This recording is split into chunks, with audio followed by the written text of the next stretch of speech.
So we're going to move into weight release hooks. And for a lot of us out there, this is probably going to be one of the more engaging and interesting ones. But you'll find it's a really challenging one to do with large groups. So you have to kind of pick your battles with this because it's a really difficult one. And there's a logistics aspect of it.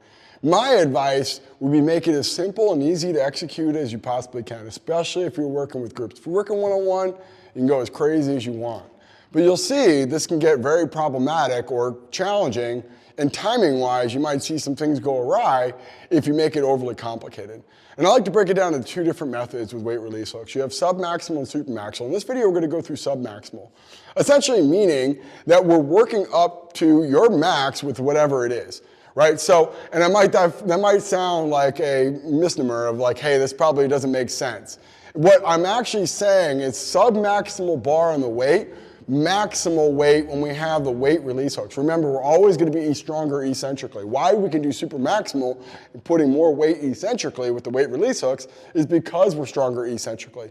Always. That should always be the case, and that's a big premise behind increasing the deficit.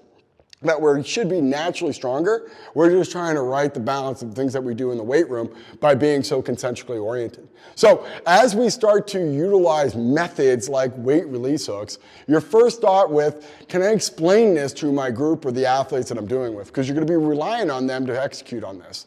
So that's the first thing I would think about with doing anything like this. All right, we're going to put the weights facing this way.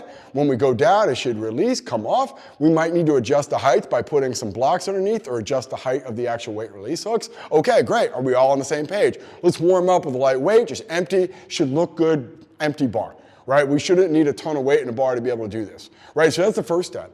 The next step is, okay, let me explain how we're going to load this, right? Today we're going to go through a submaximal method, meaning that we're going to put a submaximal weight off of my 1RM on the bar and complementing that with weight here, right? So let's keep it super simple. My back squat max is 100 kilos. Week 1 of a program, I want to put 70 kilos here, 15 and 15 here. So it is my max weight, but it's submaximal here. So 100 kilos for all 4 weeks or 2 weeks or whatever it progresses as, just subtracting the weight here. So I'm going to get more bar weight here, less weight release hook there, right? And it's just a way to get comfortable with this and situated with it. I like to open up a submaximal weight release hook method because it just gets people more familiar. It's like the first time you do accommodating resistance with chains or bands. It's that feeling of walking out and go, oh my God, getting people comfortable and safe, feeling safe with this. With submaximal weight, you're going to have a lot more success. Yes, there is this element of increasing the concentric demand by decreasing the weight release hook but it's a method that I like to open up with because it's simpler and easier to understand. When you go through the weight release hook, you want to think, as soon as the weight release, I bounce out of the bottom, drive up. Right? So now I can tap into this lighter concentric and I can use that overloaded eccentric to parlay into this violent reaction. Just like we talked about with rhythm snatch. We want to create momentum. We want to react to that momentum. That is the key.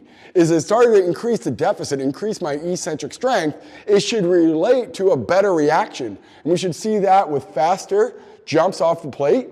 We should see higher RSI, so less time in the plate, more time in the sky. We should see higher jumps when we're taking in that counter movement.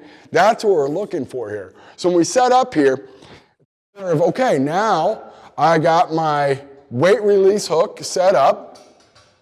I'm going down, maybe a 5-second, 4-second, maybe I do a 10-second, who knows. As soon as it hits, you should feel drop, drop. That's what a weight release hook squat should look like. Controlled eccentric on the way down, touch down evenly. If you're touching down unevenly, it probably means you got someone who's moving in a pretty bad manner. Okay, so we need to fix that before we even get the weight release hooks on. We need to touch the weight release hooks down, make sure that we feel them, and then drive as hard as you can out of the bottom. So we're thinking submaximal load, get to that bottom position, drive up really hard. Each week, we're decreasing the weight release hook, increasing the bar speed. So now when we react to that, we have this weight's a little bit heavier. We don't have that eccentric overload. Okay, now we got to react in a more positive manner. So that's submaximal weight release hook, eccentric method.